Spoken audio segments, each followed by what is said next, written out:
Alright, so I think we're now ready.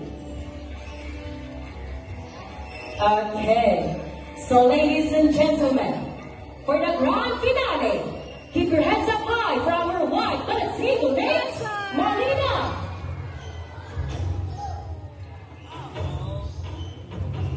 So white-bellied sea eagle is also known as white-breasted sea eagle. It has white plumage from its head down to its underparts, and its back and wings are dark gray in color.